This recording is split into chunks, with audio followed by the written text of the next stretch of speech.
Hace 4 años la situación en el continente no era la misma que en la actualidad. Había una serie de gobiernos progresistas, había muchos millones que estaban en estos países donde había gobiernos progresistas y ahora la correlación de fuerzas ha cambiado. Sin embargo, las fuerzas sociales y políticas que hicieron posible esos gobiernos progresistas siguen estando vivas y actuantes. Si comparamos con los años de las dictaduras, los años 70, 60, 80 de las dictaduras del siglo pasado, ahí lo que sucedió con esas dictaduras es que se descabezó y se arrasó con los movimientos populares. No es esa la situación actual. Ahí están las fuerzas. Eso lo que nos dice es que hay posibilidades de organizar una contraofensiva, porque están vivas y actuantes, organizadas esas fuerzas. Que se ha tenido derrotas es cierto, pero ¿en qué lucha? Tenemos que tener presente que esto no es un camino ascendente, que tiene momentos difíciles y lo fundamental es pues hacer las reflexiones necesarias, aprender de nuestros errores y reorganizarnos para dar la contraofensiva. Y hay condiciones, creemos, para dar esa contraofensiva y por lo tanto no consideramos de que se terminó un ciclo, no es una cuestión de ciclos esto. Una condición fundamental es de que en todos estos lugares donde de alguna manera, ya sea por elecciones, ya sea por golpes de Estado, ha habido retrocesos, el capitalismo y el gobierno norteamericano con lo que han impulsado no han traído una situación distinta para las masas empobrecidas de nuestros países. No es que estén planteando alguna alternativa, no es alternativa.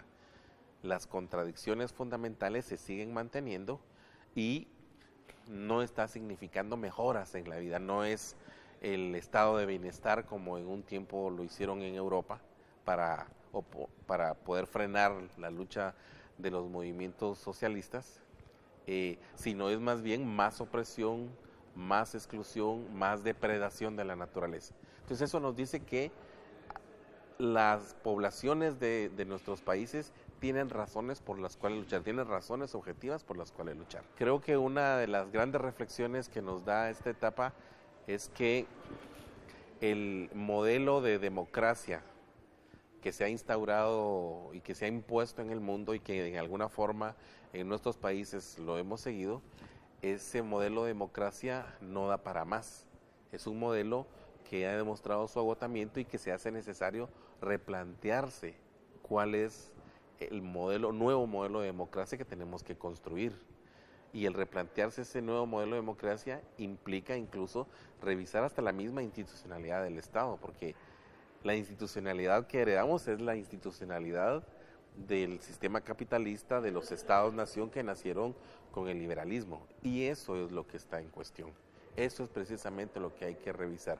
¿Cuál es ese modelo que da la máxima felicidad, las máximas posibilidades, las máximas realizaciones a todas las personas? Definitivamente tiene que basarse en la comunidad o en la comuna como tienen acá en Venezuela, y tiene que ser con unos mayores niveles de participación, una participación protagónica, una consulta permanente. Esto de la consulta permanente es algo que no debe de faltar, porque al final de cuentas la historia, los cambios, lo hacen los pueblos. Existe conducción, existen liderazgos históricos como el del comandante Hugo Chávez, pero al final de cuentas quien hace posible los cambios es precisamente el pueblo consciente y organizado. Entonces es fundamental en ese nuevo modelo la consulta permanente, la participación plena, la nueva concepción de poder. Es una construcción de poder, un poder distinto, porque el poder no está en la institucionalidad. La institucionalidad es un instrumento. De hecho, el que en estos países donde había gobiernos progresistas y ha habido retroceso, sea evidente que lo que ha hecho la derecha es apoderarse de otros espacios institucionales y desde eso atacar a los organismos ejecutivos, nos demuestra que el poder debe descansar en el pueblo y la cosa es cómo se construye ese poder desde el pueblo. Tenemos que seguir profundizando en eso, en cómo hacer el poder del pueblo, cómo construir el poder del pueblo. Lo que nos toca es movilización permanente.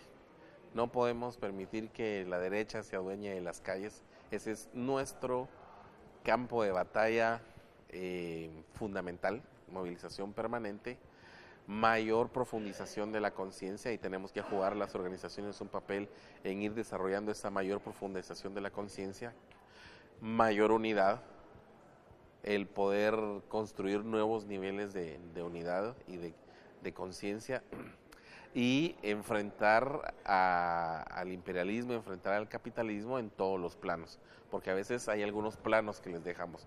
Uno de ellos es, por ejemplo, el de la comunicación. Han construido un monopolio en muchos países a través del control de los medios de comunicación, y ahí se les ha cedido muchas veces el espacio. Eso no puede ser. Ahí hay que dar la batalla en todos los planos, con todos los medios posibles. Efectivamente, la unidad es fundamental.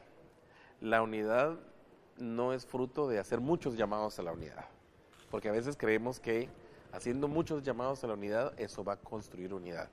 La unidad es una condición subjetiva que parte primero de un análisis común. No necesariamente todos tenemos que pensar lo mismo, pero sí coincidente, de cuál es el momento, qué es lo que está sucediendo, cuáles son las contradicciones principales, y luego de plantearse un quehacer común. Eso es lo que permite en la acción construir la unidad. Un análisis común y un diseño de un quehacer común.